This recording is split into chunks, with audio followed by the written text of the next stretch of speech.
गांव के किनारे बसा हुआ वह पुराना भूतिया घर, जिससे लोग दूर भागते थे, एक रहस्यमयता का धड़कन था।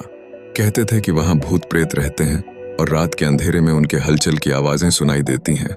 गांव वाले जब उस घर का नाम लेते थे तो उनके चेहरे पर डर की छाया साफ दिखाई देती थी, जैसे कोई राक्षस लर्किंग कर रहा हो। लेकिन उस डर के बीच एक साहसी चूहा था जिसका नाम था मिक्सी। मिक्सी की बहादुरी और नटखटपना उसे बाकी चूहों से अलग बनाता था।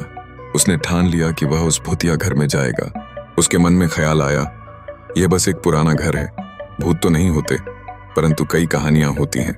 उसने अपनी छोटी सी टॉर्च उठाई और धीरे धीरे घर के दरवाजे की ओर बढ़ा। अंदर जाते ही अंधेरा उसे घेरने लगा और अजीब आवाजें पलकों पर चढ़ने लगीं। लेकिन मिक्सी ने अपने डर को नजरअंदाज करते हुए एक नए साहस के साथ आगे बढ़ना शुरू किया। अचानक एक भूतिया आवाज ने उसे चौंका दिया। कौन हो तुम? यहाँ कैसे आए? मिक्सी ने अपनी हिम्मत जुटाई और उसने कहा, मैं मिक्सी हूँ, एक छोटा सा चूहा। मैं यहाँ किसी को डराने नहीं आया हूँ, बस ये देखने आया हूँ कि यहाँ क्या है। यही सुनकर दरवाजा अचानक खुल गया और एक दयालु बुजुर्ग आदमी वहाँ उपस्थित हुआ। उसकी हंसी से पूरा कमरा गूंज उठा। तुम तो बहुत बहादुर हो। इस घर में कोई भूत नहीं है, यहाँ तो सिर्फ पुराने खजाने और यादें हैं।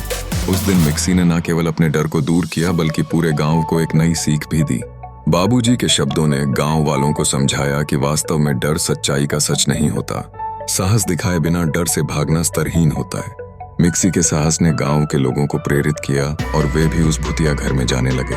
अब वे समझ गए थे कि डर केवल एक भ्रम था और उसे केवल हिम्मत से ही पार किया जा सकता है। इस कहानी से हमें यह सीख मिलती है कि डर किसी चीज का अंत नहीं है। जब तक हम अपने डर का सामना करने का हौसला रखते हैं, तब तक हम कभी हार नहीं सकते। इस जीवन में हिम्मत ही हर डर को खत्म कर सकती है। आखिरकार मिक्सी की साहसी यात्रा ने यह साबित किया कि सच्चाई और हिम्मत से किसी भी डर को जीतना संभव है।